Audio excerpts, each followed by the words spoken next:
Isang pinagpalang araw sa ating lahat mga kaibigan. Welcome po sa lahat sa inyo na makakasama ko sa oras na ito dito sa ating programa sa BBS DWLV.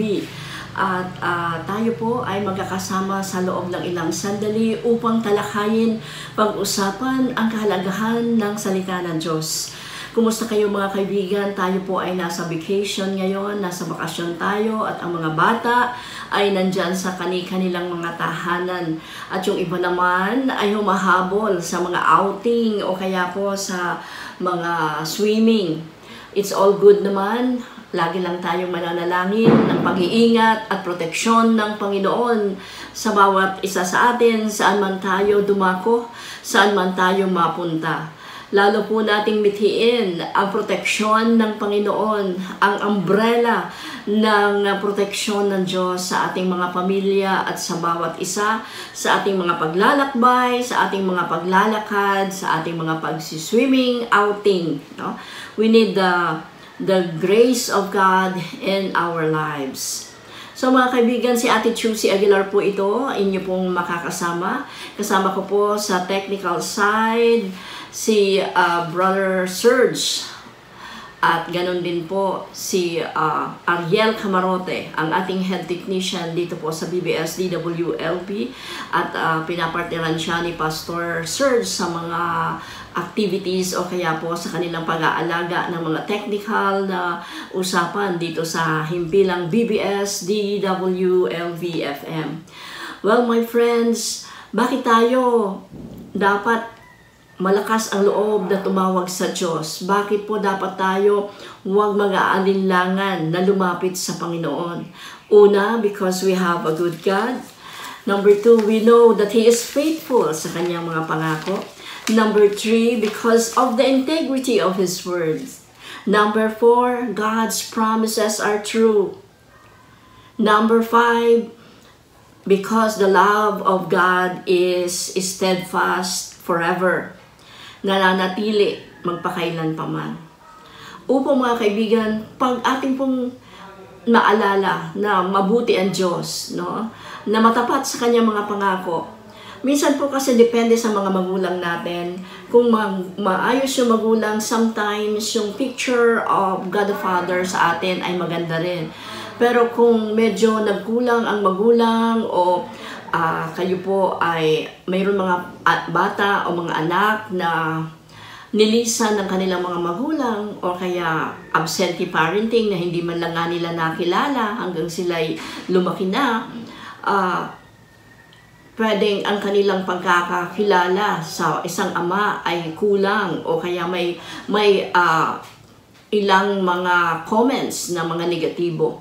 Subalit ang ating Diyos Ama ay hindi po natin maikukumpara sa sinumang magulang dito sa mundo because He is really a good Father, a good God, and His plans for us is good. Wala ni anumang katiting na bad plans ang Diyos sa atin. Sabi niya sa Jeremiah 29:11, "For I know the plans I have for you, says the Lord, plans to prosper you and not to harm you, plans to give you a hope and a good future." Opo, maganda ang plano ng Diyos at maganda ang Kanya pong magandang kalooban para sa atin. He has never planned any bad report, any bad thing sa mundo. May mga nangyayari pong mga disasters, nangyayari pong mga calamities ang nature because of sin, because sa kasalanan ng mga tao, covetousness, greediness ng mga tao, kahit mga bundok kinakalbo para makuha ang mga natural resources, ang mga puno ay pinuputol. Isa lang yan sa mga rason. Ngunit ang Diyos ay maganda po yung plano sa buhay mo at sa plano ng ating mga pamilya. Kung magkagayon, kung maganda ang plano ng Diyos sa buhay mo at sa buhay ko, tayo po ay makapaglalagak ng ating pong pananampalataya sa Kanya. We can trust in the Lord and we can come into His throne with great confidence.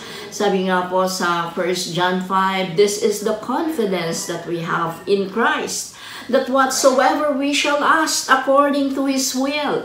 Ano man daw pong hingin natin ayon sa kalooban ng Diyos. Ano po yung kalooban ng Diyos? Healing, kalooban ng Diyos ang healing, na ikaw ay gumaling. Kalooban ng Diyos ang provisions. Nasunduan ka ng Lord ng iyong pang-tuition, ng iyong pagkain, ng iyong housing, shelter, and every need sa mundong ito. It is God's will. At sabi po doon, everything we ask according to His will. Kapayapaan. Kalooban ng Lord na mapayapa ka, makakatulog ka kahit hindi ka uminom ng mga pampatulog. It's God's will. And if we ask anything according to His will, He will give it to us. Ano po ba yung pangangailangan natin, mga kaibigan?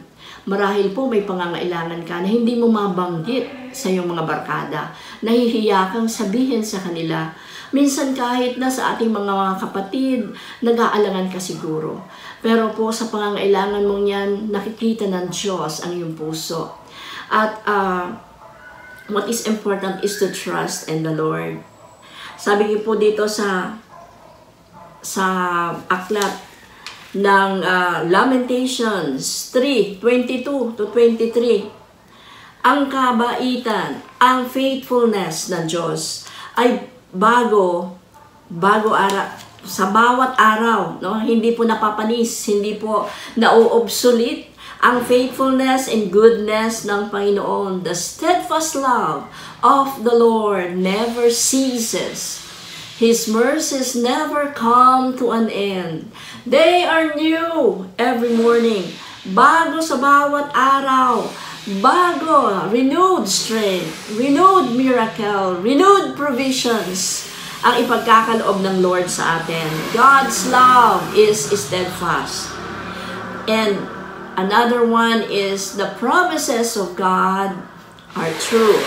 Sabi po sa Joshua 21:45, walang ni isa man sa good promises ng Diyos ang nag-fail. Lahat po ng pangako ng Diyos sa mga Israelita, simula po nung sila'y umalis, sila'y makatawid, makapunta sa lupang pangako. Every single word, pagkain, pag-iingat, provisions, lahat na good promises of God sa mga Israelita, nothing and none of any good promises ang pumalya. Everything. Katulad po ng sinasabi sa 1 Corinthians 1:20. At ang sabi po doon, every promise, or kaya po sa 2 Corinthians 1:20, the every promise of the Lord in Christ Jesus our Lord is yes and amen. Is yes. Any promise of the Lord is yes and amen. So, i-grab na po natin ang bawat opportunity. At ang bawat pangako ng Diyos, angkinin na po natin para sa ating mga sarili. Sapagkat hindi po siya katulad ng tao na nagsisinungaling. God is not a man that He should lie. At hindi po siya katulad ng tao na pag nangangako, minsan po ay hindi po natutupad ang pangako. Parang katulad ng isang magulang, kasi tao lamang, no, nangako na magpapasalubong pagdating. Galing doon siya sa pamilihang bayan. Pagdating niya, wala siyang pasalubong. Nakalimutan niya bumili ng potosiko o kaya ng apple o anumang pasalubong. Well, friends, tayo po ay pwedeng magkulang. Tayo po ay pwedeng hindi makatupad ng ating mga pangako. But God, sabihin po natin, but God is faithful and His steadfast love is renewed every day, panibago sa bawat araw. At God is not a man that He should lie. Hindi po siya katulad ng tao na mangangako tapos hindi totoo. The Lord's promise to us is pure, truth, at talaga pong gagawin niya ang kanyang mga pangako sa atin. Once God promised provisions for us, let us believe God for our provisions. Let us believe that He will do it because yun po ang kanyang integrity of His Word. The integrity of God's Word na langit at lupa ay lilipas, ngunit ang salita ng Diyos hindi magkakabula. Ibig sabihin, everything mangyayari according to what is planned or according sa gustong sabihin ng Lord sa atin, yun po ang magaganap. God's promises to us are true. At ang sabi po sa Isaiah 55:11, it will not return to me void, but will accomplish according to what I please. Praise God. So, ngayon po ay maalala natin at ating pong patuloy na tiwalaan ang Panginoon sa ating mga buhay. Ano man ang ating mga dalahin, huwag po tayong panghinaan ng loob. Ano man po ang mga needs natin, ano man ang mga pangangailangan natin. Let's put our trust in the Lord, that He is faithful. Sinabi niya sa kanyang mga salita, sa Philippians 4:19, na ipoprovide niya ang ating mga pangangailangan. Sabi ni St. Paul, but my God, sabi niya sa kanyang mga supporters and partners, my God shall supply all your needs according to His riches and glory in Christ Jesus our Lord. Ano pa po ang sabi ng Panginoon sa Matthew 6:33?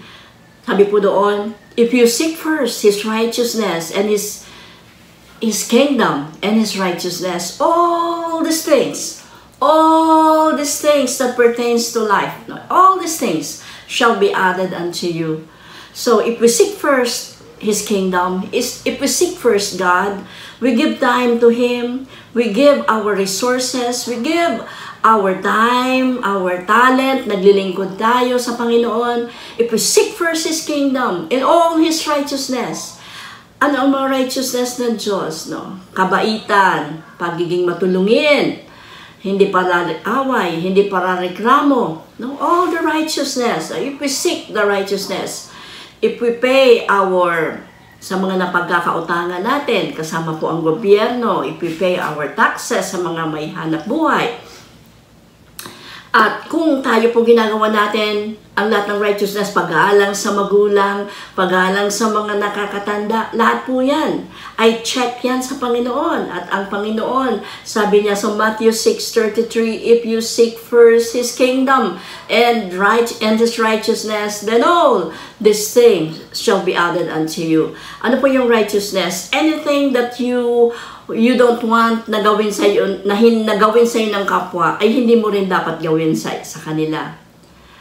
At ang righteousness is, sabi nga po sa Micah 6:8, He hath shown you, O man, what is good and what the Lord requires from you, but to do justly, gawin ang mabuti, but to do justly and to walk humbly, magpakumbaba, wag ma-pride, wag maging mataas ang pagtingin sa sarili, and to walk humbly with thy God. He hath shown you, O man, what is good and what the Lord requires from thee, but to do justly and to love mercy. Yan, ibig sabihin, mahalin mo ang pagiging matulungin at maawain.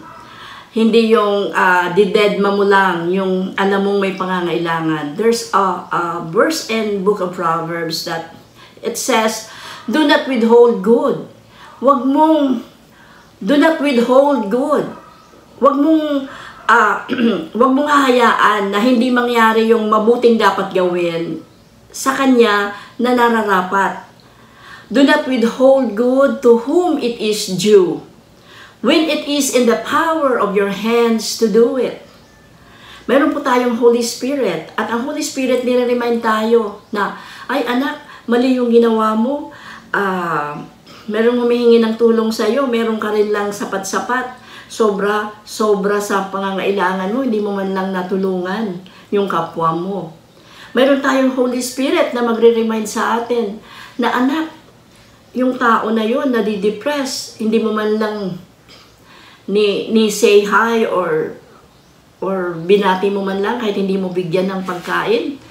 Batiin mo man lang and just to say a prayer or whatever, no? Sometimes there are many good things na hindi natin ginagawa, yung sin of omission pa.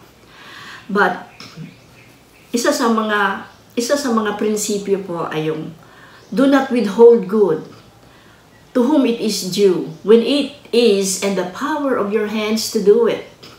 Nasa kamay mo ang kapangyarihan upang gawin yung pagtulong, paggabay. o pagbigay ng asistensya pero hindi mo man lang ginawa. Hindi alam ng tao na nasa iyo yung power, nasa iyo yung you can do it kasi ikaw yung may, kumbaga nasa sa yung pagkakataon na nandoon ka sa point na yon na may maitutulong ka. Pero tinalikuran mo. Do not withhold good to whom it is due, when it is in the power of your hands to do it. Okay? So, isa po yan mga kapatid na mga paalala sa atin, dito po sa ating palatuntunan sa araw na ito. At nawa po, patuloy nating tiwalaan, magtiwala tayo sa Panginoon sa lahat ng kanyang mga pangako sa atin. Una, namatay siya sa krus upang tayo ay matubos. Sapat na po ang ginawa ng Panginoon sa krus ng Kalbaryo. Hindi mo na kinakailangan na magpapako pa sa krus. What Jesus Christ has done on the cross is sufficient for us already. What we need is to believe. What we need is tanggapin natin yung biyayang yon, yung regalo na yon. Sapagkat ang sino mang hindi tatanggap sa Panginoon ay may nag-aantay na kapahamakan. Alam po natin, sabi po sa Book of Revelations 21, na ang sino man na hindi tumanggap sa Panginoon at ang kanyang pangalan ay hindi na isulat sa aklat ng buhay, siya ay itatapon sa dagat-dagatang apoy. So it's very simple, just to put our trust in the Lord. Because sabi ng Romans 6:23, ang kabayaran ng kasalanan ay kamatayan. Ngunit ang kaloob ng Diyos ay buhay na walang hanggan. For when we were yet sinners, Christ died for us. Upang tayo po ay matubos niya. He paid the debt. Matubos niya tayo sa ating mga kasalanan. At ang itinubos po sa atin ng Panginoon ay hindi po basta-basta, hindi just, hindi po ginto, hindi po perlas na nakukuha sa karagatan ng West Philippine Sea, hindi po, although it's all precious, diamond is precious, pero masigit po doon ang ibinili ng Diyos, ang ibinili ng ating mga in exchange sa ating kasalanan upang tayo'y mapatawad. Mismo po, ang Panginoong Hesukristo ay ipinako sa krus.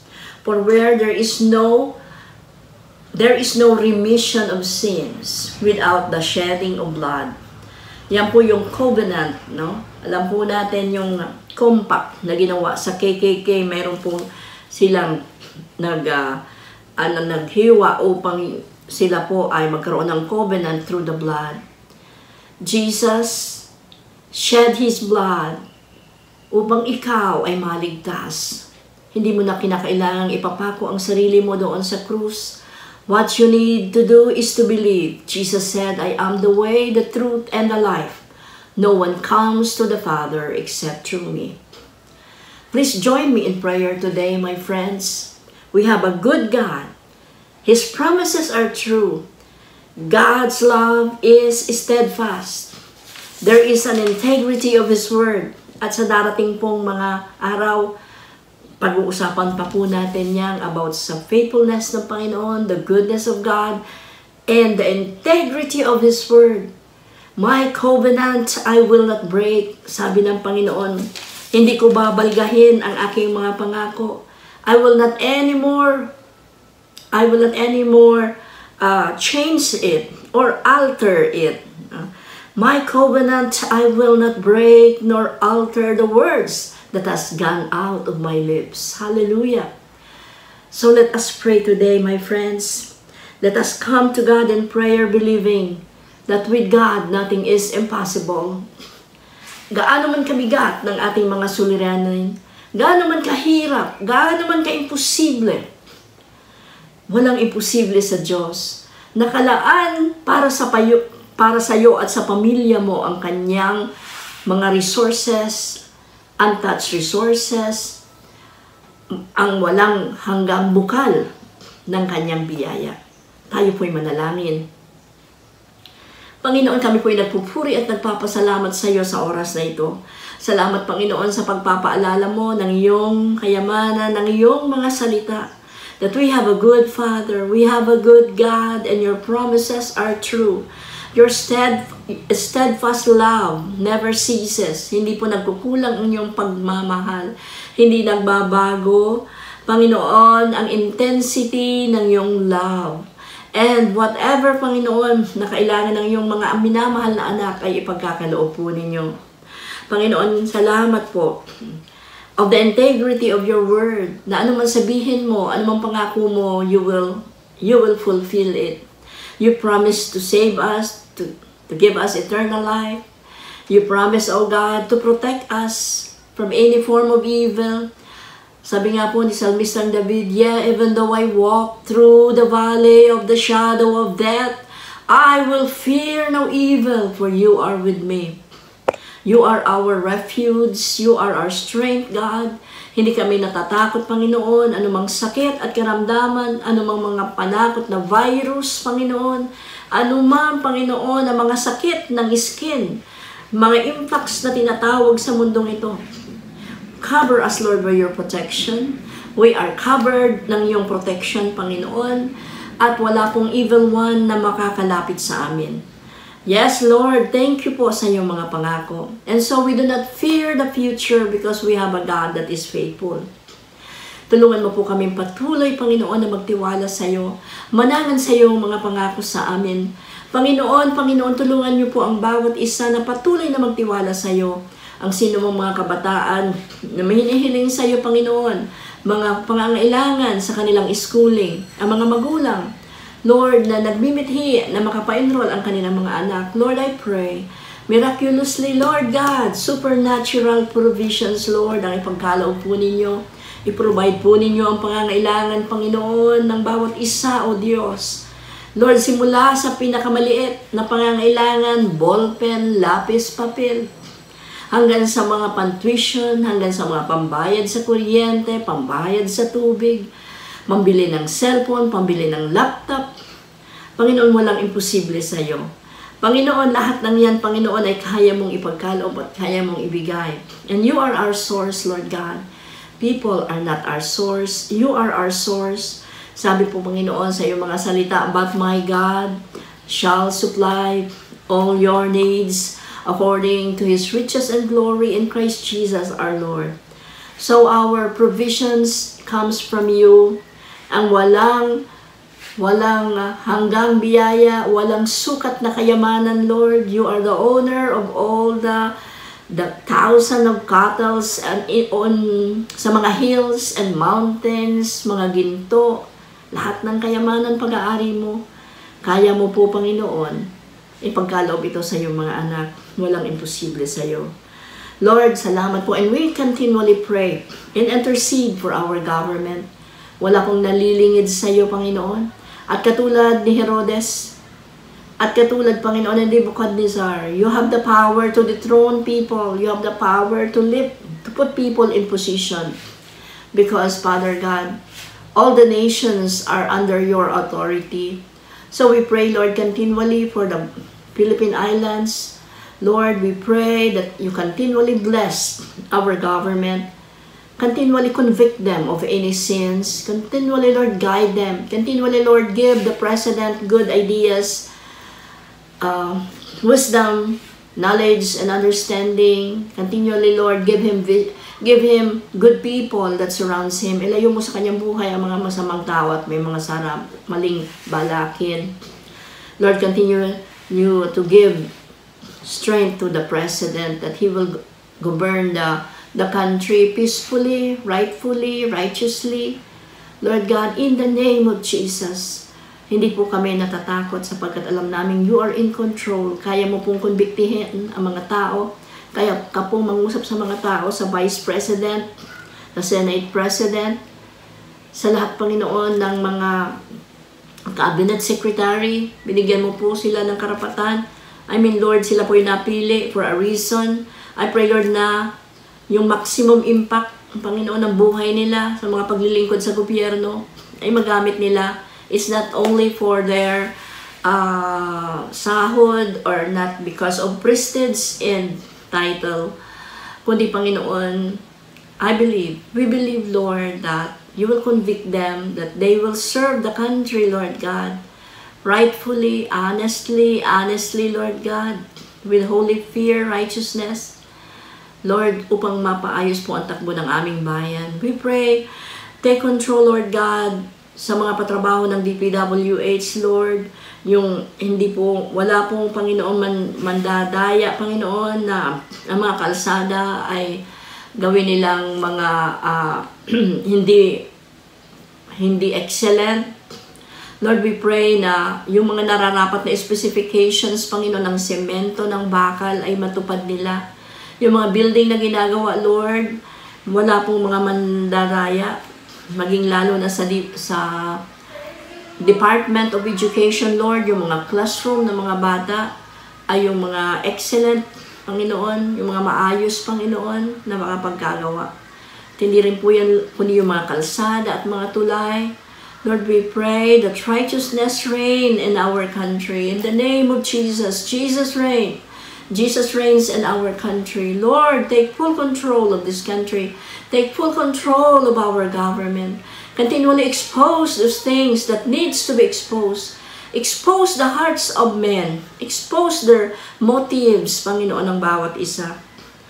Sinabi po, Panginoon, that malalaman ang nasa sa puso sa pamamagitan ng mga lumalabas sa bibig. For out of the abundance of the heart, the mouth speaks. And so, Lord, continually we pray na ikaw po ang mag-guide, ikaw po ang mag-expose, magbago, magdala ng patuloy na change, Panginoon, sa aming bayan. Not a corrupt country, not a corrupt nation, hindi po mga nation of illegal na mga gambling, but a nation na makikilala because of righteousness, kasipagan, kayamanan, mga natural resources. We are blessed, Father, and the hospitality of the people, and yung aming resources na mga OFW, na mga modern day hero, Panginoon, patuloy mo silang pagpalain, gabayan. Ingatan mo po, lalo na yung mga OFW sa Iron Curtain, sa mga bansa na mga mahirap, Panginoon, mga istrikto. Tulungan mo po ang aming mga kababayan. Ingatan niyo po sila at huwag niyo po silang papabayaan. Maraming salamat, Panginoon. Salamat po sa katugunan at sa kasagutan ng aming mga panalangin. Thank you, Lord, that with God, nothing is impossible. In Jesus' name, this we pray and ask. Amen.